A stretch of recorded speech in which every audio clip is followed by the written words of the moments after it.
राज खुराना जी, इंदौर से। राधे राधे। राधे राधे महाराज जी। महाराज जी, हमें कैसे पता चले कि हमसे भगवान प्रसन्न है या नाराज?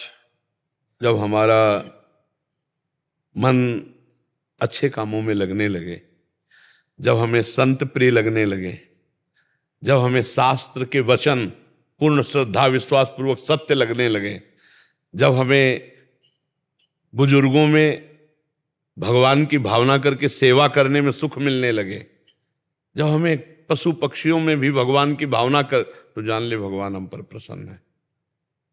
और जब इसके विपरीत आचरण होने लगे तो जान ले कि अब हमारी बुद्धि भ्रष्ट हो गई है, भगवान अब कुछ जो होगा वो बड़ा मंगल होगा, क्योंकि विपरीत बुद्धि हो गई। अगर शास्त्र अनुकूल, संत अनुकूल, धर्म अनुकूल, जो अभी बातें कही वो सब शास्त्र धर्म के अनुकूल, तो भगवान प्रसन्न है। भगवान की प्रसन्नता का हेतु यही है कि जो भगवान की आज्ञा उसका हम पालन करें, वो है शास्त्र। शास्त्र को हम पूर्ण रूप से नहीं पहुंच पाते तो संत जनों से मिल जाती है, गुरुजनों से मिल जाती है। तो भगवान की प्रसन्नता का हेतु है कि हम भगवान की आज्ञा या संत जनों की आज्ञा में चल रहे हैं कि नहीं। अगर उसके विपरीत चल रहे हैं तो हम पे भगवान प्रसन्न है, यह हमें मानना है। और उनके अनुकूल चल रहे हैं तो भगवान प्रसन्न है। भगवान की प्रसन्नता भगवत स्मृति कराती है, सत शास्त्रों में चलाती है, असत आचरणों से बचाती है।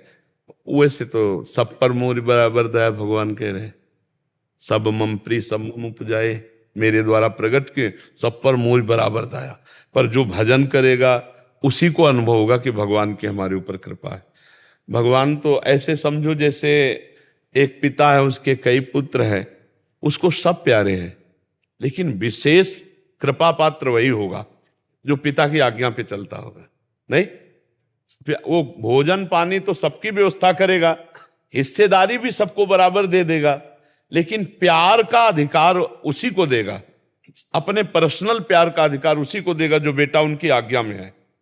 तो ऐसे ही हमारी भगवान की प्रसन्नता हम पर जो होगी वो तभी होगी जब उनकी आज्ञा का पालन करेंगे। उनकी क्या क्या आज्ञा है ये अगर हम नहीं समझ पाते तो संतों के वचन सुने, तो सब शास्त्रों से निचोड़ निचोड़ करके वो देते रहते हैं।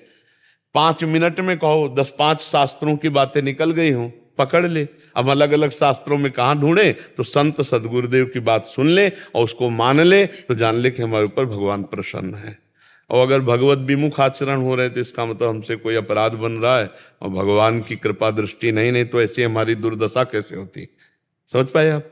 भगवान की कृपा इसी से हम पहचाने, भगवान की प्रसन्नता पहचाने जब हम शास्त्र सम्मत आचरण वाले बने, संत सम्मत आचरण वाले बने, और बुजुर्गों की सेवा, पशु पक्षियों की सेवा, समाज की सेवा, सब में भगवान, ये भगवान की कृपा पात्र से होता है जी।